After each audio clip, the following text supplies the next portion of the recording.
Cricket বিশ্বকাপ তো শুরু হয়ে গেছে, তো বাংলাদেশ যেহেতু বিশ্বকাপ খেলতেছে উন্মাদনা তো সবার মধ্যেই থাকবে, স্বাভাবিক ব্যাপার। এই ভিডিওতে আমি আপনাদের জানাবো যে কিভাবে আপনার হাতে থাকা ফোনটি ব্যবহার করে এরকম ফটো তৈরি করতে পারবেন। চাইলে এটা ফেসবুক প্রোফাইল হিসেবেও ব্যবহার করতে পারেন। কিভাবে জানতে আপনাকে সম্পূর্ণ ভিডিওটি দেখতে হবে। চলুন শুরু করি।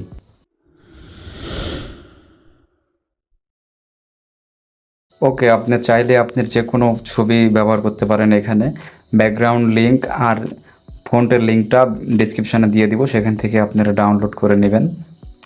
তো আমাদের ফার্স্টে যেতে হবে পিকচার ল্যাবে। তো আমরা ডিরেক্ট পিকচার ল্যাবে যাব।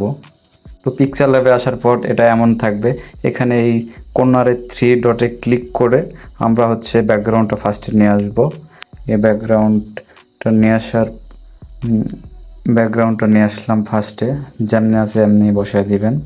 ব্যাকগ্রাউন্ডটা দেওয়ার পর এখন আমাদের একটা ফটো নিয়ে আসার জন্য আমাদের প্লাস আইকনে ক্লিক করতে হবে, কিন্তু ফটোটা হতে হবে ব্যাকগ্রাউন্ড রিমুভ করা ফটো। তো ব্যাকগ্রাউন্ড রিমুভ করার জন্য আপনারা গুগলে গিয়ে সার্চ করবেন, remove.bg লিখে সার্চ করলে ওখানে আপলোড করলে অল্প সময়ের মধ্যে আপনার ব্যাকগ্রাউন্ড রিমুভ হয়ে যাবে, সেখান থেকে নিয়ে আসবেন। তো এখানে প্লাস আইকনে ক্লিক করার পর ফ্রম গ্যালারিতে যাব। ফ্রম গ্যালারি থেকে আমি একটা ছবি ব্যাকগ্রাউন্ড রিমুভ করে রাখছি, এই ছবিটা এখানে বসায় দিব। আপনার ইচ্ছা মতো ফিক্সড করে আপনারা বসায় দিবেন। আমার ইচ্ছা মতো আমি বসায় দিচ্ছি, যেমনি আপনাদের ভালো লাগে।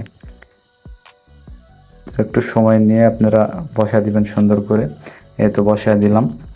বসায় দেওয়ার পর আবার প্লাস আইকনে ক্লিক করবেন। প্লাস আইকনে ক্লিক করে ফ্রম গ্যালারি থেকে আবার সেই ফোনটা নিয়ে আসবেন। ফোনটা নিয়ে আসার পরে তো ফোনটা নিয়ে আসছি, যেমনি আছে এমনি রাখবেন। এরপর ফোনটা বড় করতে হবে, বড় করে যেন কালোটা স্ক্রিনের ভিতরে না দেখা যায়। তো বড় করে সুবিধা মতো বসিয়ে দিলাম। এই তো কাজ শেষ।